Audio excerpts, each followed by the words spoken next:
Hey, good morning, guys. Today I want to work on cleaning up my carnivorous plants so that I can put them into the fridge for the winter. Now, as soon as the sunlight gets less, the taller summer traps always go first, and then the little rosettes become smaller and the new traps are less. You can just see even on this one, there's all the new babies down there, and it's all so much smaller. Yeah, this one's eating himself. There's a trap in a trap.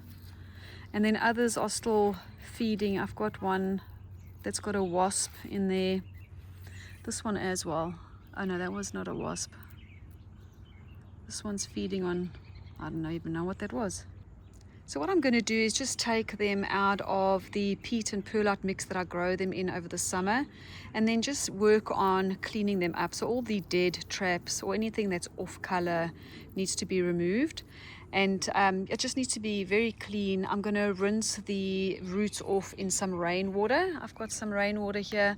I did put this in the microwave for 10 minutes because it's been standing outside in a big bucket, and I wasn't sure if there was mosquito larvae in there, so that's been cooked and cooled. And what else did I want to mention? So this plant I overwintered the same way last year and it came back beautifully, but the sundew is new to me this year, so this is going to be an experiment to see if it can handle the fridge process. I am going to clip all the blooms off. I have collected some seed from this plant in case it doesn't overwinter in the fridge, but yeah, let me get started. I'll just show you my process.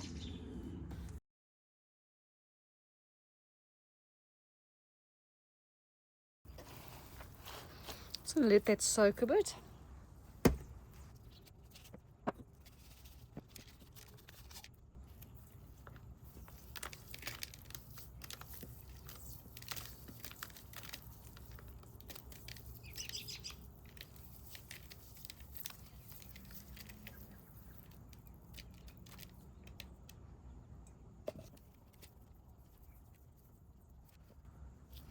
This tiny clump of babies. It's so tiny. You just put that aside.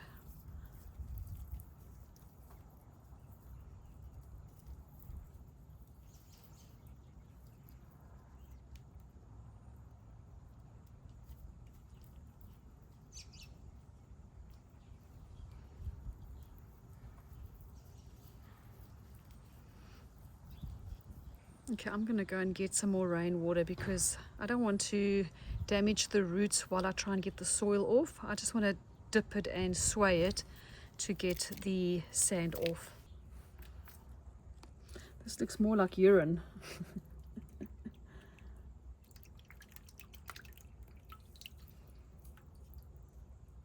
I never use tap water on my carnivorous plants. They are very susceptible to death from chlorine.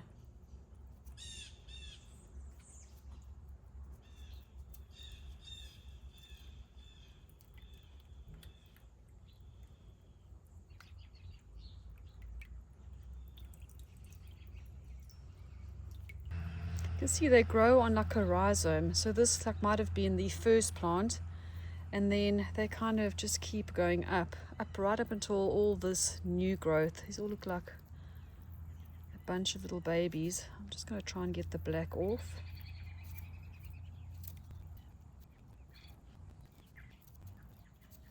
All right, I'm going to go and get a tweezer just so that I can be more accurate in cleaning this up. And then all the traps that are still eating, I'm going to clip these off because it's not going to be needing food over the winter. And then I'll show you what it looks like when I've cleaned it up. Okay, so I've cleaned this one up. Now, I didn't remove the tiny little baby on the end here. I'm just going to leave that attached. But this one here broke off. It's made so many little babies, and these are the roots. So I'm going to pot this one up. And then I haven't even looked at these two tinies. These are really small. I don't know if I'm going to keep these. I might try and clean these up. It's just my eyes aren't that good and to see this, so I'm going to try. I'll probably destroy them. Okay, so these are the maybes.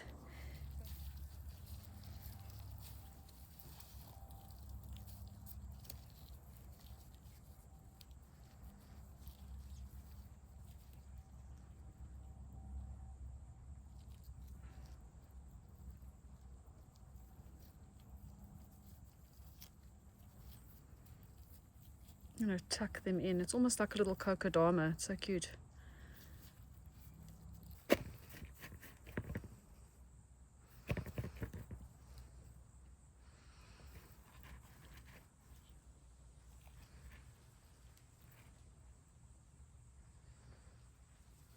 I'll deal with these little babies later. I think what I'm going to do is pop them into a little bag so they don't dry out.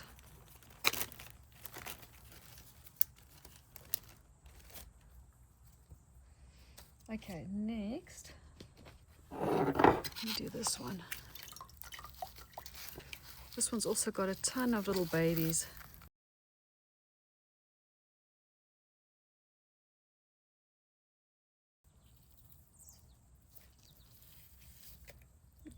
Look at the baby.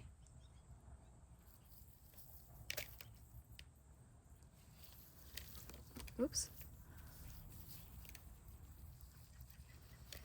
Here's another little baby. They're so hard to see. They really are tiny.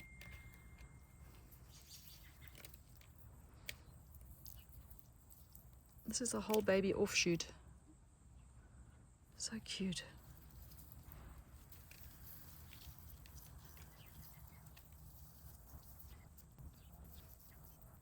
There's another baby offshoot. This one's a bit bigger. And then this is the OG plant. So she's given me a ton of babies. Okay, I'm going to give this a rinse. I guess some leaves dropped on there and they snatched them up. And then this one was working on a wasp. And this one, you can see the wasp butt hanging out there.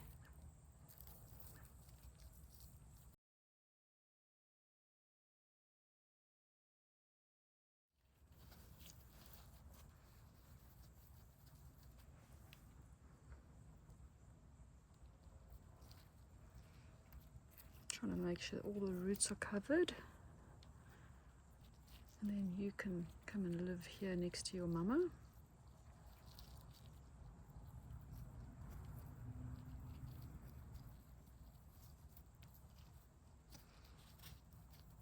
I think I'm going to put another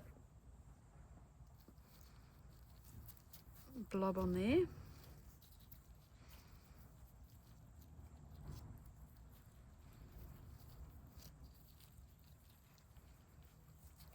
Oh, that side's bare.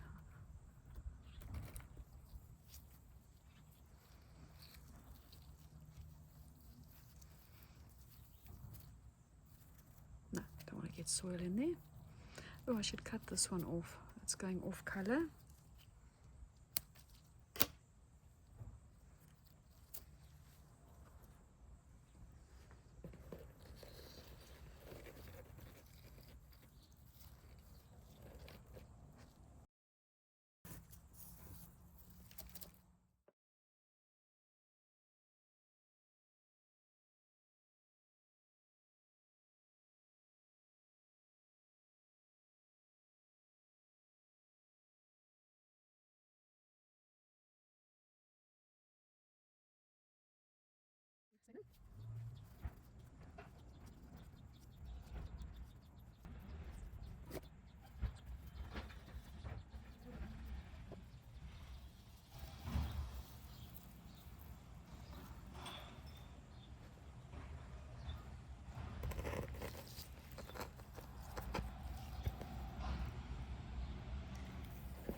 Okay.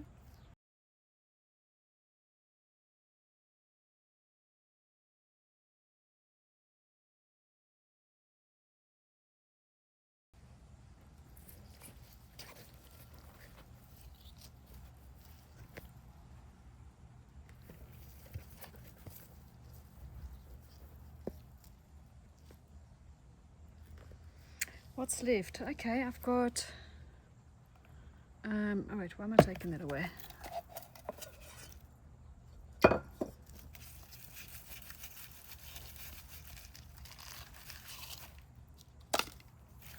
Oh, this one's got really nice roots and a spider web.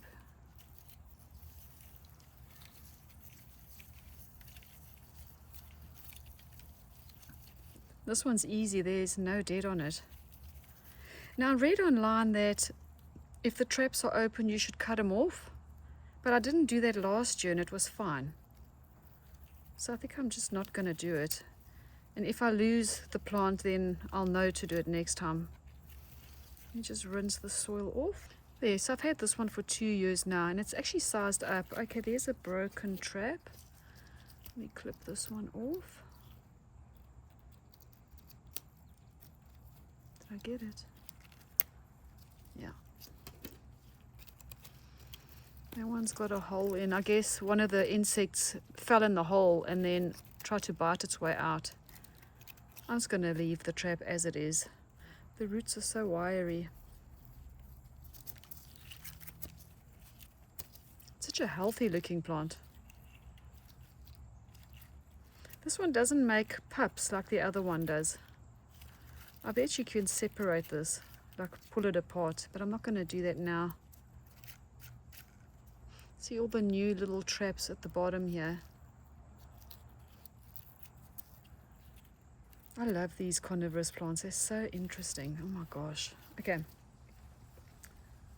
wrapping this one up. This was an easy one.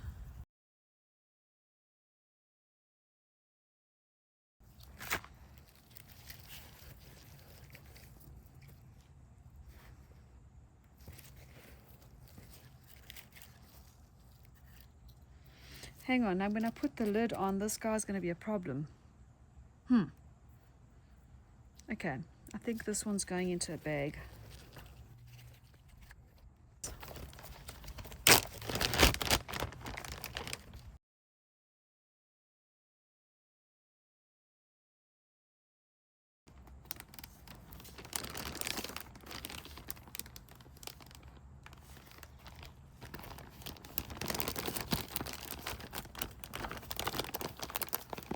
There, so this one will go into the fridge in a bag. And oh, the little sundew.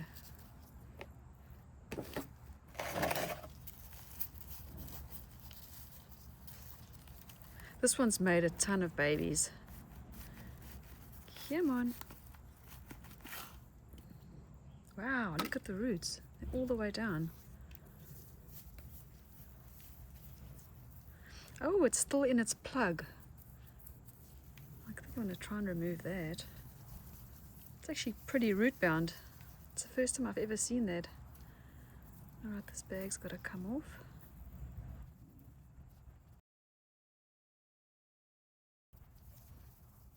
Here's the rest of the little baggie. There you go. Are you a root or a bloom? I don't know what this is. Maybe a root. It looks rootish. And then I am going to snip off these blooms.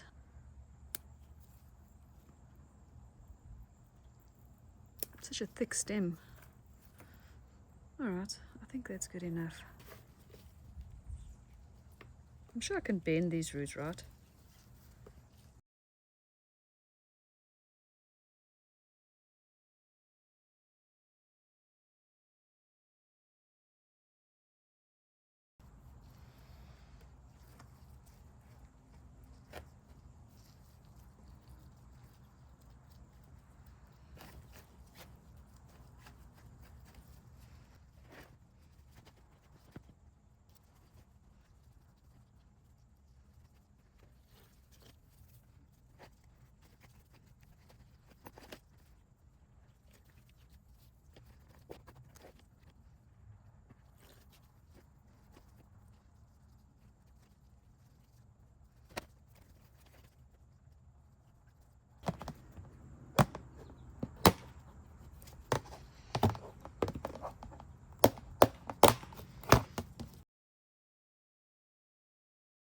There.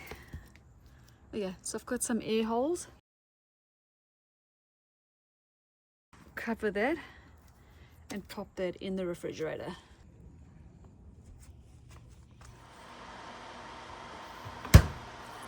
Okay, next I've set up a little propagation station. I've got a number of plants that I want to propagate to bring inside, and we are leaving for fall break early next week, so I am on a time crunch. So what I've mixed up here is 50% peat and perlite, so 50% of each, and then I did add a little bit of water into the mixture, and then I've just got a Clorox wipe to clean my scissor in between cuttings. I've got the rooting powder and just some propagation cups, and then I've got this glass or this vase of water for the mizu. That's an easy one. I might start with that. Okay, I'm just going to take a few tip cuttings of this. I call it mizu. I think that's what it's called. Get off, mosquito. Thank you. Let me take this whole piece and then I can divide it up at the table. There we go. That should be enough.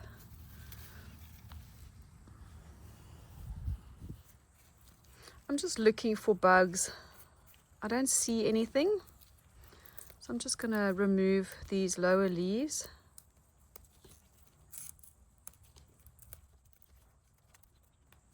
And then just pop them into the vase.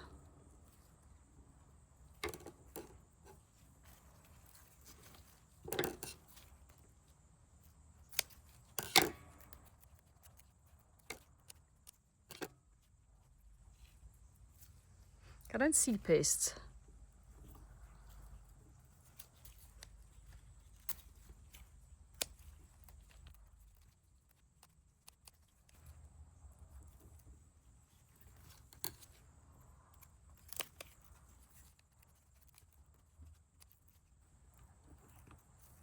These guys root super easy. And then once they have their water roots, I'm going to just pop them all together into one pot in some soil. And then just keep them going. They grow so fast over the winter. And then in February, I usually take little cuttings that I can pop into hanging baskets.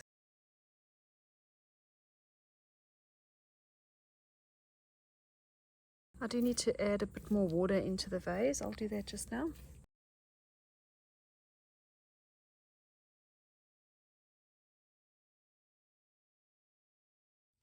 Next, I want to make a few cups of the Sedum Tokyo Sun. Now it's looking really bad because it's been pretty cold here in the evenings, but this should be just about fine and pop back pretty quickly. You see what it looks like under here? It's fine. I'm just gonna snip a whole bunch off.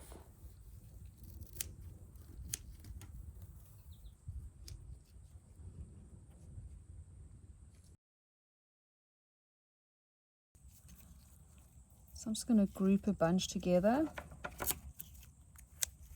Let's make a little cut. Oops.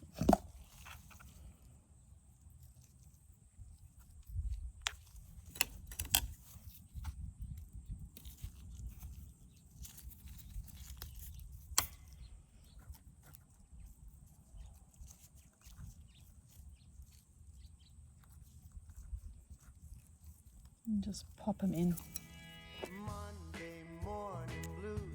I open my eyes and I'm greeted by a cute little smile. The world is new with you by my side.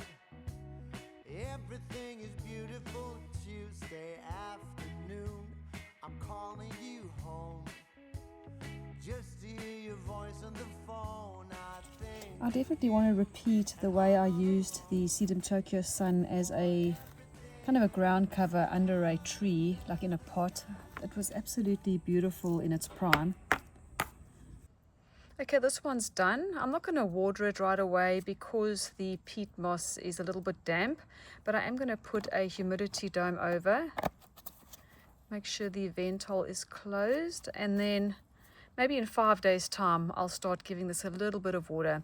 Now, over the winter, these will thicken up, and then as soon as they start spilling over the cups, I can start propagating a whole bunch of little cups for decorating within the spring.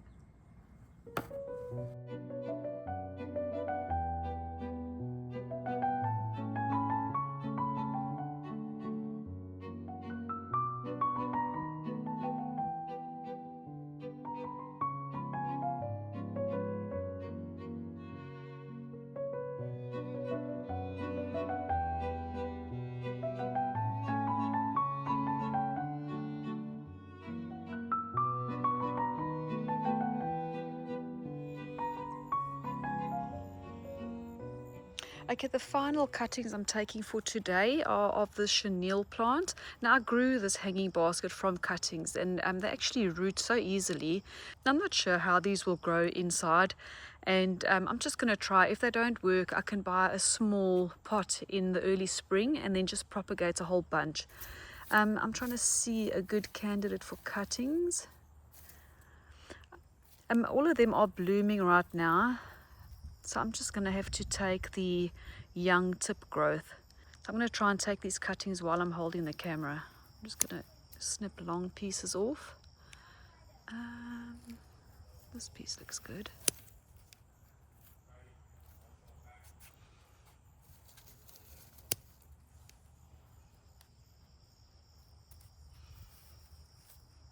I'm just going to take about 5, I think. Oops, I missed that. This piece here looks good.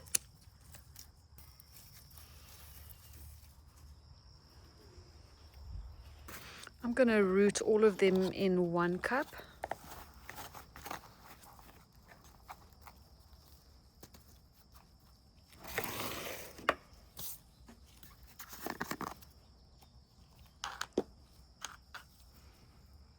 Now I definitely want to snip the bloom off.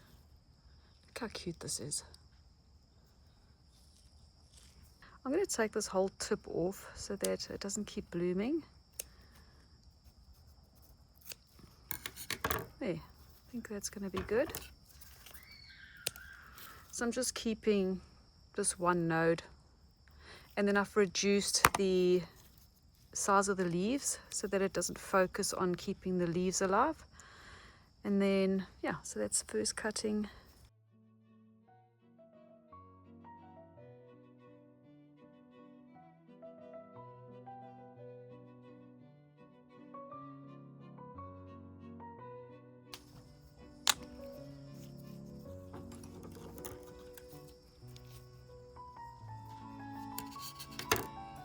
I think because this node's here, it'll probably shoot out there. Let me just take this bottom one off.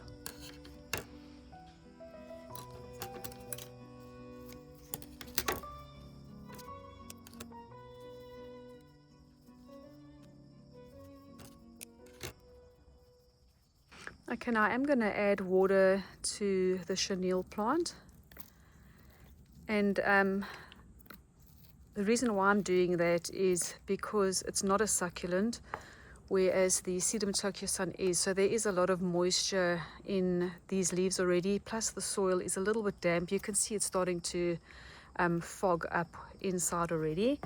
And then because this is not a succulent, I want to try and keep the humidity a lot higher in this specific cup, because if it loses too much moisture, it will not strike root. So I'm just going to water this one in. Now I'm going to leave the dome off just until these leaves have dried, because I just watered all over them and I don't want to cause any mold in the cup. Get off. Can't get it. There we go. Now I do want to just make sure that everything is touching soil.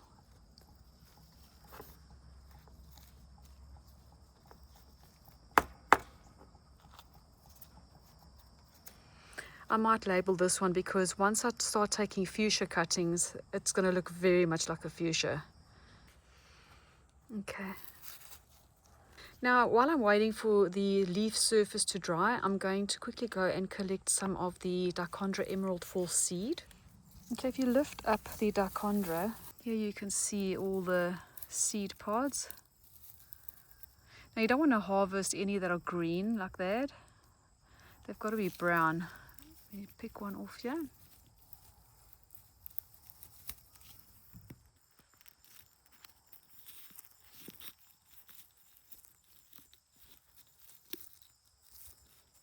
Oops, I think I just dropped it. Oh, there it is. There's always, oopsie, 2 seeds per pod. Okay, I've lost those. It's so difficult doing this with one hand. Let me just do another.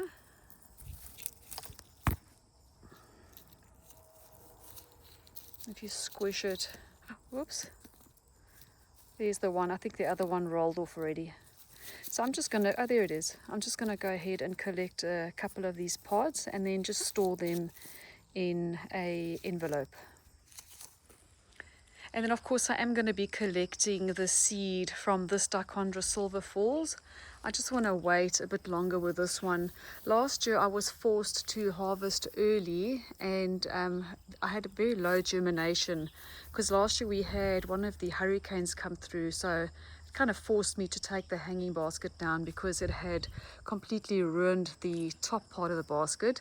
And yeah, so last year it was a failure, although I did manage to get about 20 of the seeds to germinate. The one in my front garden has gone wild. Let me show you. So these pots on my front porch, it looks like a dress. It's like trailing all the way down. It's so funny. It looks ridiculous. And then I just wanted to show you how beautiful our trees are starting to color up.